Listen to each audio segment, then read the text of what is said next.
you're watching this. It is 12 o'clock for us right now. I talked to my mom the other day, and she told me to come on here, tell you guys a little bit about the surgery and stuff, because a lot of people didn't know that Carolyn had surgery, and I did, I videoed it when I was freaking out and things like that, and then I videoed it when she was recovering and things like that, which went really well. But she told me to tell a little bit about what it is and why it was happening and how they fixed it. So I am going to make sure that the doctor gave us. So this hole, there's a hole right here. He kind of filled in it with a pen, but there's a hole right there. And it's supposed to close after 24 hours. It did not for Carolyn. So, when a heart is pumping blood, it's going through here and it's dispersing out into the lungs, and then the rest of the blood is coming down here. And it's not supposed to disperse out into the lungs. It's supposed to come down here and then do what it needs to do and then disperse out into the rest of the body, right? And it was kind of weird, and this is what it's called. It's called PDA, patient laminitis arteritis. I don't even know how to pronounce that. I'm not even going to try, but that's what it is. If you don't know what PDA is, you can always look it up online and just say, the definition of PDA, and it'll tell you all the things and stuff. But the blood's not supposed to go out right there. It's supposed to go down to the lungs, do what it needs to do, and then disperse out into the rest of the body. And she's losing some of her circulation, I guess, because her legs and her feet are always freezing. And then if you touch like her stomach or her arms, they're super, super warm. Sorry, I'm going to draw something for you. Yeah.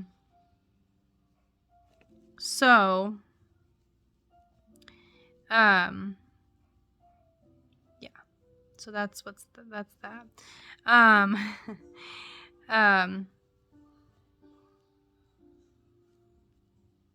So that's going to help her body circulation and blood and things like that she'll be able to be warm all over instead of just her stomach and arms and stuff. It's funny because yesterday I was touching her feet and her feet were like sweating, like they were super warm, and her feet are never, ever, ever, ever, ever warm. So that was really kind of crazy that happened. So what they did is they can't go in and like sew it up, but they didn't do open heart surgery either. People are like, you have open heart surgery? No, she didn't do open heart surgery. She had a surgery on her heart, but they went through her groin and they went up into her heart. So they put a stent. It's called there is a name for it, but it's a very long name, and it's like 3 names, and it's very long and I can't pronounce it. So I just call it a stent. So it's like that. It's a bar that has two little discs on the end of it. So it looks like that, kind of. A bar that has 2 stents. Kind of looks like a weight. But so that's what they put in her, and they put it right on the heart, or right where the hole in the heart where that is at, and so it closes the hole for her. This is actually going to help her get out the vent. I know a lot of people are saying, oh, so her heart's working, like her heart's not working as hard as it used to, and so is this going to help her get out the vent? Yeah. It is going to help her get out the vent. It's going to help her breathe a lot easier. It's going to help her get out the vent. Her heart's not going to have to work twice as hard to get all that blood through her body, and it's just going to be a really great thing. Next, about her ears. I know a lot of people are asking about her. So that's the hard thing. The ears. Oh wait, let me go back to the heart real quick. Sorry, ADD. Let me go back to the heart real quick. When they were doing her heart surgery, they they did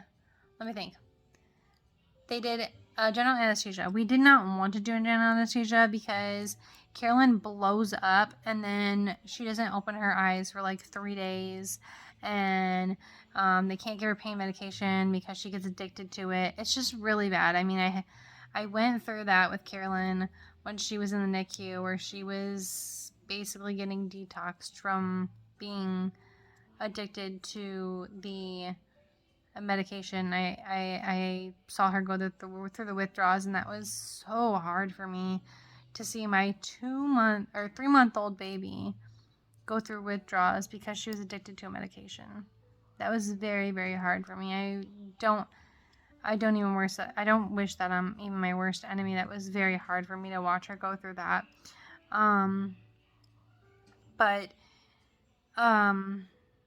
they did give her general anesthesia, and I just told them to be very careful. They're like, we have people there if she needs to get resuscitated. Just like, we have people. We are taking precautions. Like, we understand that this is kind of a big surgery for your little girl, and blah blah blah blah blah. And I told them what they had done last time when they had her in surgery for her GJ tube, to switch her to just the G tube instead of the J. And I told them that they just gave her little by little of the general anesthesia. So that's what they did here, and she told me about it, and she said, okay, we can try to do that. So she said, I just gave her a little bit of anesthesia, and every time she started to wake up a little bit or started stirring, I just gave her a little bit more until we were done with the surgery. Surgery it was super fast. They were thinking, since she is special needs, it was going to take about 2 to 3 hours.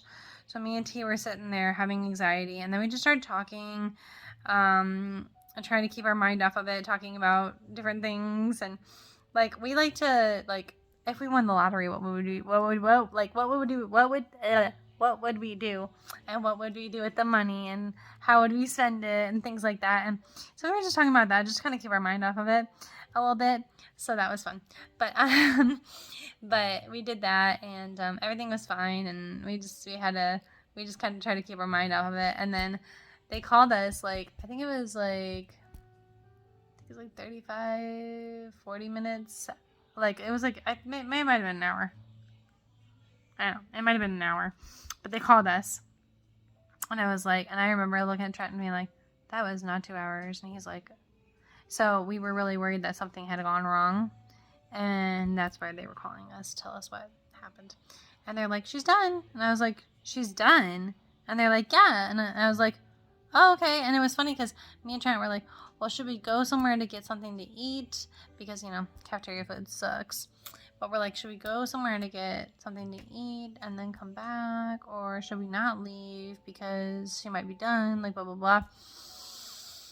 I decided that after an hour, and then we started heading in the car, and then they were like, she's done. We're like, well, okay. So we headed back in there, went to the cath lab, and we saw her getting rolled out. And it's funny because I went to the car to get her bedtime bunny, and I had it in my pocket, in my jacket pocket, and I had seen her rolling out, and I said, oh, hey. And they're like, hey. And I was like, wait. I was like, wait. And they're like, what? And I ran out there, and she was awake. And I said, here's your bunny. She grabbed it and cuddled it like that. And I was like, and then they were like, oh, that's what she wanted. I was like, yeah, this is her bedtime bunny. Like, this is her comfort, her comfort item. And they were like, okay. So, that happened. And then, so whoever gave her that bunny, thank you. I don't know where you got it from. I cannot find it again. I'm going to have to find the same fabric and remake it because it's so nasty. But whoever gave her that, thanks. Because we can't find another one like it. We've looked all over. We've looked at every single store we've looked at. And I think someone got it from a boutique. I hate when people get things from boutiques, because then you can't find it anywhere, and boutiques only have like one of things. And anyways, okay, so that's the hard thing. Now, her ears. People have been asked about her ears. Her ears are a different story. So her ears, she had blood. Okay, so she got tubes in her ears. I don't know if you guys know that, but She got tubes in her ears because there was a lot of fluid behind her eardrums. She was getting it suctioned out like every 2 weeks or 3 weeks. She was getting it suctioned out. She was going to the doctor and getting it suctioned out, or the fluid behind her eardrums. She was getting suctioned. Now it's just coming out by itself, but it was coming out in blood clots, like coming out in goops of blood. And it was almost like a Play-Doh kind of sticky, mucusy texture of the blood. I know that sounds really gross, but it was just like that. And one time, it had happened one time on Sunday where her respite care nurse saw it and was like, so she cleaned it out. And then 3 days later, like, I saw it and it was all, like, her whole hole of her ear was clogged with blood. So I had to scrape it out and things. She hated me. And things, and I thought that her eardrum might had ruptured, so I called the ENT and they were like, get in here now, like, we'll check her out, everything. I went in there and the doctor said, I'm pretty sure I made a video about this, but the doctor said, it's okay, this happens with kids that get ear tubes, or get tubes in their ears in the winter. It usually happens with the winter kids. And she said it's normal, it's just trying to drain, blah blah blah blah. So she gave us some eardrops. We were putting 4 eardrops in her ears, 4 drops in the morning, 4 drops at night, for 7 days. So we ended up doing it for 14 days. That was 7 plus 7. Why could I not do the math? I don't know. 14 days. Been out of school too long, you know? No, 14 days. We did drops for, and no more blood. It was just yellow stuff that was coming out, but that's regular drainage for the fluid that was behind her ears. So we cleaned her ear out the ear out every single day, and it was all better. So that's great. There's something else I was gonna say, but I forgot. But anyways, that's her ears and her heart, and that's what happened. So I just wanted to explain it a little bit because I was talking to my mom yesterday. They're like, they don't know what's going on, but you can always look it up. It's PDA, and just, you could just say the definition of PDA in your Google search or Safari or whatever you guys have. Safari, man, that's so old. Oh, that makes me feel so old. Anyways, most people use Google, I guess. So Google, you can ask Google what the definition of PDA is. It'll tell you, and then you can search more on it if you want to or whatever. But I kind of just told you what was going on with Carolyn. Yeah, so she's going to school next week. Super excited. I will make a video on that.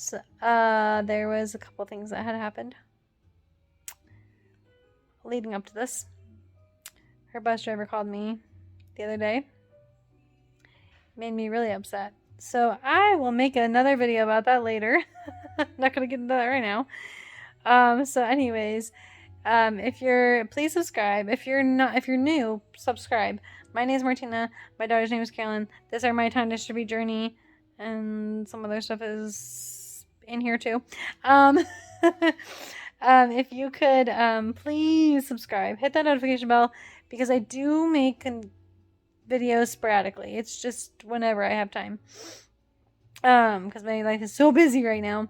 So, yeah, I make sporadic videos, and I've got medical problems that are going on right now, so it's just whenever I feel good and when I have time.